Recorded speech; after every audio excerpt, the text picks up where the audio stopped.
Olá pessoal, sejam todos bem-vindos. Chegamos então ao nosso último módulo do curso de Eletrotermoterapia e hoje a gente vai tratar então um assunto que é bem interessante, né? Que é a terapia com base no frio. É uma terapia bastante conhecida que já vem sendo realizada, essa terapêutica, pessoal, há muitas décadas. Então a gente vai ver que a crioterapia com base em um recurso simples traz bastantes benefícios analgésicos ao nosso paciente, principalmente na fase aguda de patologias como luxações, entorses, né, contusões. Então, é uma terapia que tem uma ação rápida e tem bastante efetividade, principalmente na inibição de um processo inflamatório, ok? Então, vamos começar um pouco, pessoal, falando sobre o que é a crioterapia, certo? A crioterapia, pessoal, de forma fácil de se entender, nada mais é que o resfriamento, né, de uma determinada região, os tecidos ali que estão presentes naquela região lesionada, e você aplica a crioterapia com uma bolsa de gelo, que é muito comum, como vocês podem ver à direita, ou a gente também pode utilizar por meio de recursos como o spray, que é bastante utilizado na área desportiva, né, para ter uma ação rápida em atletas que já tiveram uma contusão e já tem que voltar a campo. Então, em 10 segundos de aplicação ali, você já tem uma ação rápida da crioterapia. E a gente também tem a imersão, né, que também é bastante utilizado para atletas, para a gente reduzir espasmos musculares, reduzir contraturas, evitar que o paciente tenha uma progressão inflamatória de alguma contusão que ele teve a campo. Então, a crioterapia por imersão também é muito utilizada e a gente vê bastante hoje em dia sendo utilizada por atletas, né?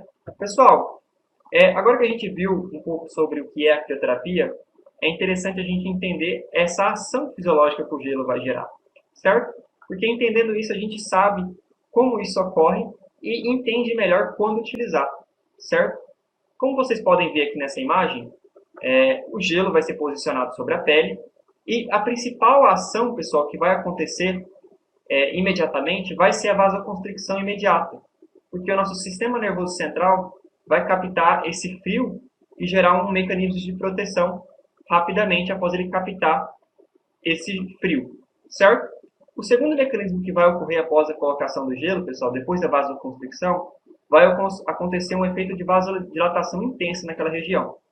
Esse efeito vai acontecer de 8 a 10 minutos. Então, por isso que nos próximos slides vocês vão ver que o tempo de crioterapia tem que ser de 15 a 20 minutos, para que a gente passe desse tempo de vasodilatação intensa e depois objetive, então, a última etapa, que vai ser a vasoconstricção novamente. Então, acontecem 3 etapas, né, durante a colocação da crioterapia. Uma vasoconstricção imediata, então, depois da vasoconstricção imediata captada pelo sistema nervoso central, a gente vai ter, então, a vasodilatação daquela região que você está aplicando a crioterapia, e logo após os 10 minutos a gente vai ter uma vasoconstricção novamente, certo? Nessas regiões, pessoal, que a gente aplica a crioterapia, a gente tem uma redução, aliás, a gente tem um aumento da viscosidade sanguínea daquela região. Esse aumento, pessoal, da viscosidade vai ser bastante importante na fase aguda de uma contusão, por exemplo, onde a gente teve uma pancada, suponhamos, de um jogador, que acabou batendo a perna na perna de outro jogador, e com isso a gente teve rompimento de alguns capilares sanguíneos naquela região muscular. Então, conforme a gente coloca a crioterapia, aumentando então a viscosidade sanguínea dessa região, a gente vai ter uma menor edemaciação daquela região, certo? Então, consequentemente, menor sangue dos capilares que foram rompidos vai extravasar para meio intercelular daquela região, então produzir aquela contusão e aquela edemaciação. Outro benefício do gelo, pessoal, vai ser a redução do fluxo sanguíneo, né? Além de ele aumentar a viscosidade, ele também vai reduzir em até 80% o fluxo sanguíneo daquela região. Outro fator muito importante também para retardar os efeitos da edemaciação já na fase aguda, após uma contusão ali. Então, bastante interessante entender isso. Além de aumentar a viscosidade, também vai reduzir em até 80% o fluxo sanguíneo daquela região. Efeitos fisiológicos, pessoal, que a crioterapia vai produzir nos vasos sanguíneos. Além de reduzir a chegada sanguínea naquela região e aumentar a densidade do sangue também naquela região onde você aplica a crioterapia, pessoal, efeitos como a diminuição da permeabilidade vascular, ou seja, uma vasoconstricção daquela região, também vai garantir o não extravasamento de líquido para o meio intramuscular ali daquela região e não promover um aumento da edemaciação daquela região, certo? Então, consequentemente, com essa ação de redução da permeabilidade vascular, né, uma redução da quantidade sanguínea naquela região e um aumento da viscosidade do sangue vai garantir a não proliferação e o não aumento daquela edemaciação na região afetada pela contusão. Então, essas são as ações que a crioterapia vai gerar nos capilares sanguíneos, tá bom, pessoal? Outro ponto importante, pessoal, é os efeitos metabólicos que a crioterapia vai gerar também naquela região lesionada. Como a gente teve uma redução de 80% do fluxo sanguíneo, pessoal, consequentemente a gente não vai ter uma chegada tão grande de oxigênio àquelas células próxima à região da lesão. Suponhamos que a gente tinha um capilar que estava aqui no local dessa contusão e, consequentemente, ele irrigava várias células próximas à contusão. Mas essas células que não foram afetadas pela contusão, elas também vão sofrer pela não chegada do oxigênio, certo? Mas, pessoal, pela não chegada do sangue. Então, consequentemente, não chegando sangue, não vai chegar oxigênio. Mas, como a crioterapia, pessoal, ela também consegue preservar as células próximas à lesão, como que ela faz isso? No momento em que a gente reduz o fluxo sanguíneo, a crioterapia também consegue reduzir o metabolismo celular. Então, ela vai também reduzir o consumo energético daquelas células que estão próximas à lesão. Então, consequentemente, a gente não vai ter uma necrose celular, ou seja, um processo de apoptose também, daquelas células adjacentes à lesão. Então, a gente vai ter essa redução do metabolismo, garantindo também a proteção de células próximas à lesão. Então, olha que interessante. Além de reduzir a permeabilidade muscular, vai também proteger células que estão ali próximas e que não foram lesionadas. Certo? Vamos para o próximo aqui, efeito da crioterapia. Agora, pessoal, o efeito que a crioterapia gera no sistema nervoso central e que inibe a dor. Olha que interessante. Conforme a gente aplica o gelo, pessoal, a gente tem sobre a superfície da pele receptores táteis, mecânicos, térmicos. E um desses receptores térmicos, pessoal, é o receptor de Krause. Esse receptor ele fica na região da derme, certo? E ele também tem um papel muito importante na competitividade de estímulos pelas vias dolorosas. A gente viu lá no TENS, que quando o TENS produz vibrações, a gente tem uma competitividade de estímulos na fenda sináptica e, consequentemente, a gente tem uma inibição da dor. O frio vai produzir um efeito muito similar. Ele vai gerar essa competitividade de estímulos térmicos que vão ser enviados pelas mesmas vias dolorosas. E também essa competitividade vai fazer com que esses estímulos cheguem primeiro no sistema nervoso central, né, reduzindo então os efeitos dolorosos daquela dor aguda, né? Então esses efeitos também térmicos vão produzir essa dormência também da região, né? E consequentemente, afetando esses receptores de Krause, captam a atividade do frio, vai também ter uma redução da sensibilidade naquela região. Entenderam como é interessante, pessoal? Então, tanto os efeitos dos capilares sanguíneos, os efeitos da permeabilidade vascular, né, esses efeitos que vai projetar no nosso sistema nervoso central, dessa competitividade de estímulos, todos vão garantir, então, a analgesia do tecido e do paciente. Certo? Então, praticamente é isso, pessoal. Essas são as ações fisiológicas que a crioterapia vai gerar no paciente. Bom, pessoal, agora que vocês viram um pouco desses efeitos fisiológicos que a crioterapia vai gerar no nosso organismo, eu acredito que vocês estão se perguntando quanto tempo que a gente tem que aplicar para a gente conseguir gerar esses efeitos, certo? Eu trouxe um artigo em que avaliou isso, onde eles tinham como objetivo avaliar os efeitos da crioterapia em alterações temporomandibulares. Mas para que eles conseguissem avaliar esses efeitos, eles precisavam saber quanto tempo eles teriam que aplicar. E com isso eles começaram a realizar uma pesquisa dentro desse artigo em busca do tempo de aplicação ideal da crioterapia. Esse artigo não é um artigo muito novo, mas os artigos de crioterapia eles não são muito recentes. Quando a gente faz uma busca na PubMed, no Cielo, a gente vê muitos artigos antigos, né? As pesquisas sobre crioterapia elas foram muito antigas porque é uma terapia que já vem há muitas décadas. Então a gente não vai encontrar tantos artigos novos assim disponíveis na literatura. Então por isso que eu trouxe esse aqui, que ele teve bastante efetividade, ele conseguiu fazer uma revisão bibliográfica e ao mesmo tempo conseguir avaliar os efeitos da crioterapia em alterações temporomandibulares. Então é um artigo bem interessante. ele traz o que é essencial para a gente aqui nesse momento, que é o tempo de aplicação ideal, certo? O tempo de aplicação ideal, pessoal, que eles buscavam na literatura e encontraram, é que em regiões faciais, pessoal, a efetividade da crioterapia, ela teve efeito em 10 a 15 minutos de aplicação. Então, durante 10 a 15 minutos de aplicação, os efeitos analgésicos na região facial já foram observados. E em regiões onde você utiliza o spray, principalmente na desportiva, com 10 segundos de aplicação do spray sobre a região da contusão, já se obteve um efeito analgésico de rápida ação ali naquela região, certo?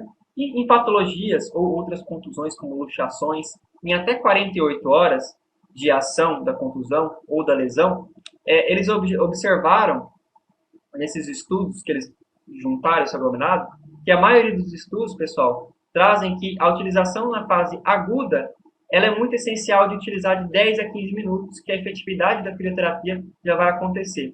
E é bastante interessante linkar isso com aquele tempo em que, naquele tempo das fases da ação da crioterapia, né? Que de 8 a 10 minutos de aplicação a gente tem um efeito de vasodilatação, né? Então, por isso que eles trazem e observaram isso também, né? Que depois de 10 a 15 minutos que os efeitos voltam a acontecer de vasoconstricção e permanecer naquela região, né? Então, inibindo totalmente aqueles efeitos fisiológicos que acontecem durante uma lesão, certo?